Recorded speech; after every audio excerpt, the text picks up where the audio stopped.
Also getting you set with the latest NFL headlines, so let's go through it. If you kind of stayed away from your phone or your laptop over the weekend, don't you worry. All the news right here for you. Let's start things off with Duron Harmon of the New England Patriots. He recently got himself into some trouble. So he wanted to go to Costa Rica, and he was kind of denied entry, sent back to the U.S. after custom officers allegedly found marijuana and paraphernalia in his luggage. This on Friday. He was allegedly caught with 58 grams of marijuana inside a can of iced tea, 3 pipes with cannabis oil, a THC candy, and 4 glass containers with compressed marijuana that weighed 4.3 grams.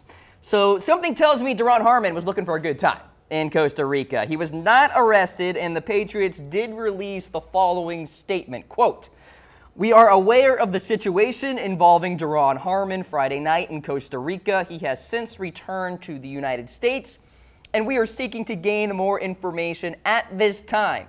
We have no further updates." So Duron Harmon could be subject to NFL discipline via the personal conduct policy. I'm not exactly a weed expert, but I'm assuming this is a lot of drugs on him, so maybe he could get some sort of punishment from Roger Goodell, and I'm sure Roger Goodell would love to slight the Patriots in as many opportunities that he can grab onto. So Duron Harmon into some trouble here. He is part of that Patriots secondary. He plays at the safety position.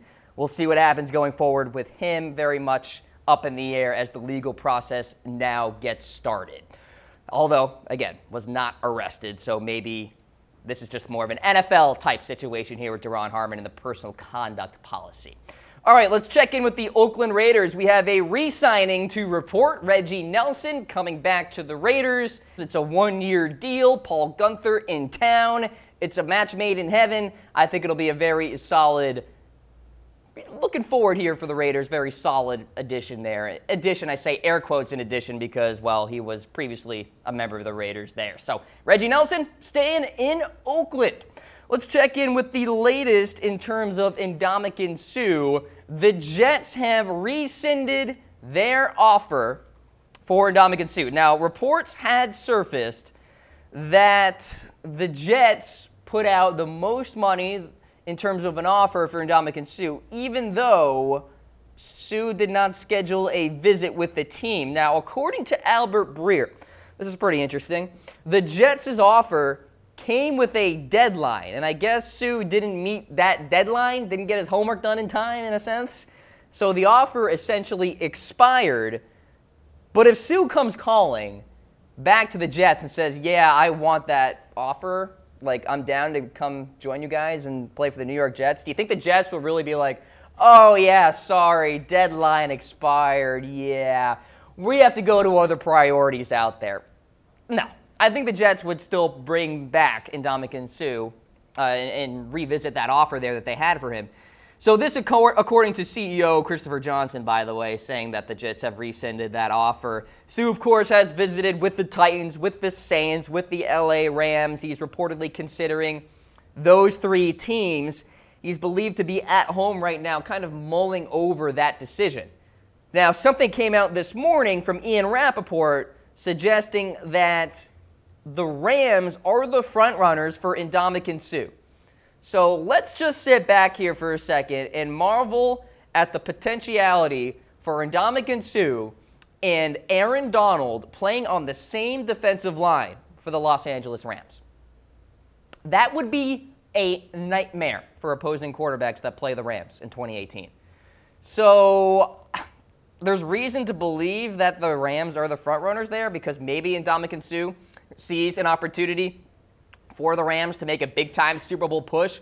I think they're in fantastic position to do so in 2018. But hit me up with your predictions. Which team will sign Ndamukong Suh? Got the Rams, got the Saints, got the Titans, we've got other. I got other there because there's really not a 4th team in this, maybe the Jets. If you got an other option, hit me up in the comment section. Heart for Rams, like for Saints, laughing face for the Tennessee Titans. But Aaron Donald and Ndamukong Suh could soon become a thing in the NFL. So stay tuned for that. We'll see what happens. The Ndamukong Suh sweepstakes continues. But according to Christopher Johnson, the Jets are no longer in that hunt. All right, let's check in with the Texans and more specifically Bob McNair. And this guy back into the headlines for making weird comments. So he recently defended former Panthers owner Jerry Richardson, said his alleged inappropriate comments, Richardson's by the way, may have been jokes that were misinterpreted. So McNair went on to say, quote, "I'm sure he didn't mean to offend anybody." Last December, of course, the Panthers launched an investigation into Jerry Richardson's alleged workplace misconduct. SI reported at least 4 former Panthers employees received financial settlements from Richardson for inappropriate workplace comments, including sexually suggestive language and behavior. And so they're not good allegations. Not very good headlines. And here's Bob McNair, who we all remember, made the comments about the inmates in the prison and all that. I don't even remember the exact quote, but it wasn't good. And here he is defending Jerry Richardson, former Panthers owner, for alleged sexual misconduct in the workplace here. So the Panthers, of course, are currently up for sale, looking like it could be a record amount. That's what the reports suggest. But Bob McNair, man, not a great comment there. So that's the latest with him. Let's check in with Le'Veon Bell. According to Kevin Colbert, GM there, the negotiations with Le'Veon Bell are, quote, on hold. And Colbert still hopes Le'Veon Bell will attend training camp. But look, this is a very, very brutal situation. And I'm not even a Steelers fan. And for Steelers fans out there, this must be like ripping off a Band-Aid very, very slowly. So Le'Veon Bell, of course, got the franchise tag.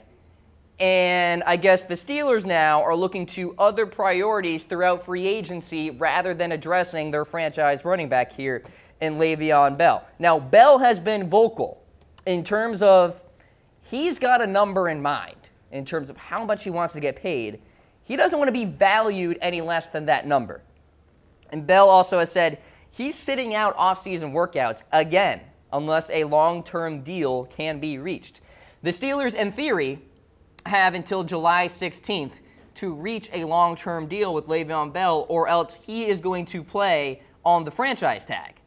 Now, currently, the highest yearly paid running back is Devontae Freeman.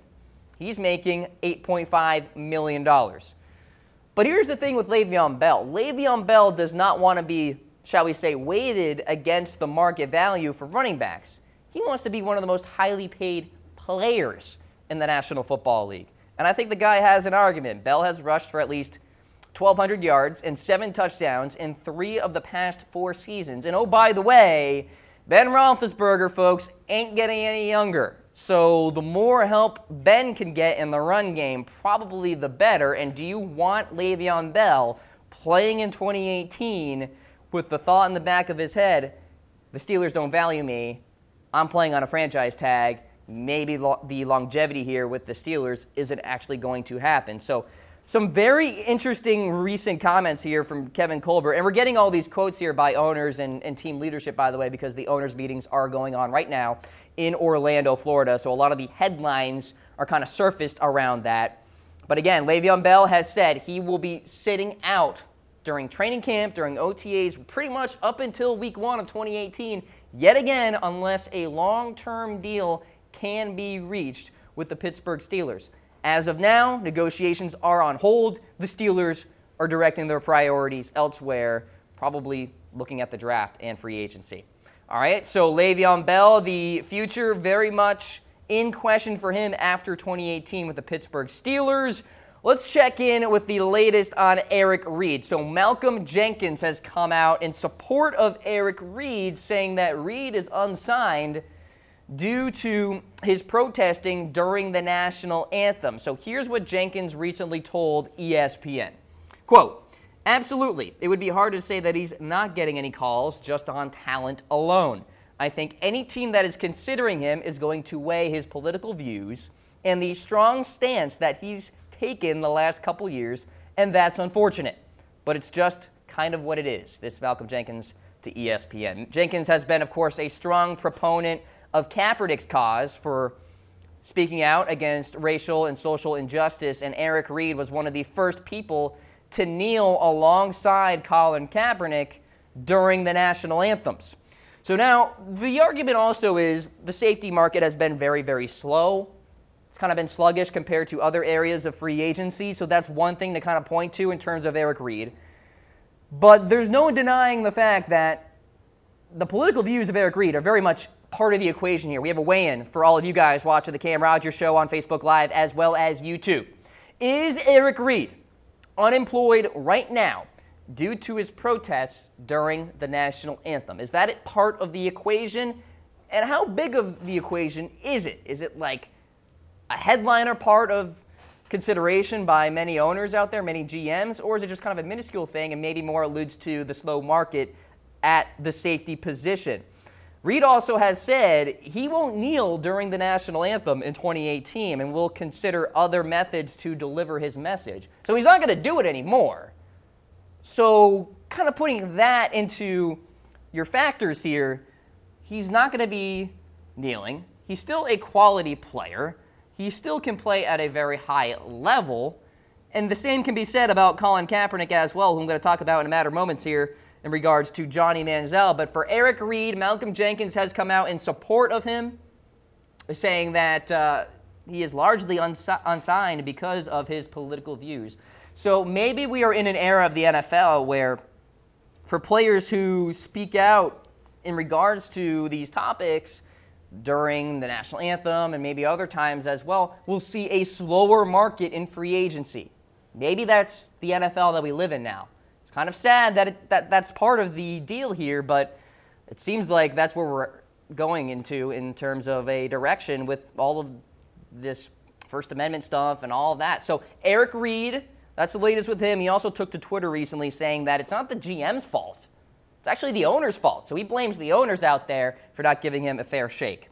All right, so I mentioned Colin Kaepernick. Let's talk about Kaepernick and Manziel. And I'll be honest with you guys, I didn't see many Johnny Manziel, Colin Kaepernick comparisons out there, but apparently Johnny Manziel has seen enough of them. Recently took to Twitter to say he's tired of it. Also noted Kaepernick is doing amazing things and changing lives. Now, Outside Noise has tried to compare Manziel and Kaepernick due to their NFL comebacks.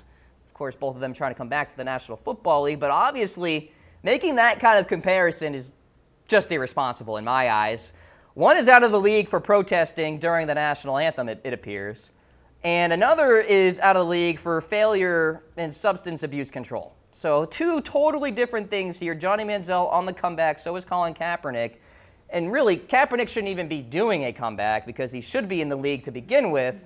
But that's another topic for another day. Of course, we know that Manziel threw at the University of San Diego's Pro Day recently. Looked pretty darn good doing so. Now, meanwhile, a video surfaced last week of Kaepernick working out in Houston and looking pretty darn good in the process. So both these quarterbacks look pretty good. The quarterback market is a little shallow now. Maybe Manziel and Colin Kaepernick will get a couple calls here. Of course, Manziel has to compete in the Spring League, which he will take part in early April. And training camp just starting up, too, for Johnny Manziel there. Whether or not these two will get employed by the NFL is another discussion, and we do want you guys weighing in on Johnny Manziel. We've got a weigh-in for you guys to kind of chime in on this. Manziel, in my eyes, looks to have the better chance because, well, he doesn't have an ongoing collusion case against the NFL at this juncture. Kaepernick, on the other hand, for reasons I still can't really fathom, is still unemployed because NFL owners are simply scared to sign him. They're scared of their pocketbooks. They're scared of the ramifications if a team does sign Colin Kaepernick, a player that is far better than many quarterbacks in the National Football League at this juncture. So to draw Manziel-Kaepernick comparisons, I just think would be irresponsible. Now, Johnny Manziel has taken to Twitter to kind of clear the air on that one, and it seems like those two are pretty tight as well. Manziel with some pretty good praise for Colin Kaepernick via social media. Now, I see the comments flowing in right now. We got a few people saying that Manziel won't return to the NFL. We saw some other comments here about Reid and the ongoing market for players who have protested during the national anthem. Keep those comments flowing on the Cam Rogers Show. I'll be sure to throw them up on the screen throughout the program here. We'll get to some of your comments later. Let's get to the next headline. Martellus Bennett has retired, ladies and gentlemen. He is moving on from football, retiring after a 10-year career. So this is hardly a surprise to me. He kind of hinted at it back in October when he posted on Instagram indicating retirement was coming. And to say that 2017 was a turbulent year for Martellus Bennett would be somewhat of an understatement. You have the October Instagram post, but then you have the fiasco with the Packers, who eventually released him back in November. So it was kind of this back and forth between the Packers and Bennett. Bennett alleged the Packers knew about his shoulder injury and wanted to cut him because he wanted surgery. Meanwhile, the Packers were apparently unaware of this shoulder injury and didn't like how Bennett withheld that information. So it was kind of a back and forth between those two. Bennett was a Pro Bowler with the Bears back in 2014, won Super Bowl 51 with the New England Patriots. So he has a ring. He has a Pro Bowl appearance to his resume. And he also has started his own children's programming company. Recently took to Twitter to say that, well, that's been his passion for some time now. So at least Martellus Bennett is at peace with moving on. You see his career numbers there. Has always been a pretty darn good red zone target, a nice guy to rely on inside the 20s there. So Martellus Bennett, he is retired. Moving on to other things in the world. Michael Bennett, well, he's headed to the precinct. So he's going to turn himself in today. So a warrant was out for Michael Bennett's arrest for allegedly assaulting a 66-year-old elderly woman. And according to KHOU.com, this is what the report said when it first came out. NRG security personnel, including the 66-year-old disabled victim, told Bennett he had to use a different entrance for field access. So field access onto NRG Stadium, the field there for Super Bowl 51, because he was trying to rush onto the field to celebrate with his brother. So continuing on here with the report. Instead, he pushed through them, including the elderly woman who was part of the security team. Now, Bennett trying to celebrate with Martellus after that amazing comeback victory for the New England Patriots. He could now face a fine of $10,000 or up to 10 years in prison. Now, police have said the woman who was hurt, the 66-year-old, sprained her shoulder, and then Bennett also allegedly told an officer to, quote, F off. Do you know who I am? So, yeah, not the greatest look for this guy at this point. He's now a member of the Philadelphia Eagles. You may recall he was acquired via trade. The Eagles have released the following statement. Quote, we are aware of the situation involving Michael Bennett and are in the process of gathering more information. Because this is an ongoing legal matter, we will have no further comment at this time. So with that, Michael Bennett's 2018 status very much up in the air now because he has to go through the due process, the legal process, and really solve this whole ordeal that happened a couple of years ago. So he was recently indicted by the grand jury in Harris County, Texas. That's how this whole thing came about. It was reported back on Friday. So Michael Bennett going to turn himself in today. We'll see what happens going forward for him. Sticking with the Eagles here. Well, teams tried and failed to get Nick Foles via trade. So as we go throughout these owners' meetings, we get interesting quotes here. And the Eagles apparently wouldn't even get a first-round pick via any of the offers that they received for Nick Foles, the man who took the Eagles to a Super Bowl victory. So head coach Doug Peterson spoke with reporters during the owners' meetings, but definitely sounded like a guy who really didn't want to deal Nick Foles anyway, and that was kind of my impression, that the Eagles never really wanted to trade Nick Foles. Now, the Eagles reportedly wanted a treasure chest of items, and rightfully so. The reasoning is obvious. Came in after Wentz got hurt, took them to the Super Bowl after that, eventually won the Super Bowl, first Super Bowl victory for the Philadelphia Eagles. So, yeah, this guy has a lot of value. And plus, with the uncertainty around Carson Wentz, I understand he's ahead of schedule, he's going to be fine and all that stuff, but you never really know with these leg injuries how you come back and perform. To have a backup quarterback like Nick Foles, I think is something that could put the Eagles over the edge again in 2018. God forbid, should Carson Wentz get hurt yet again.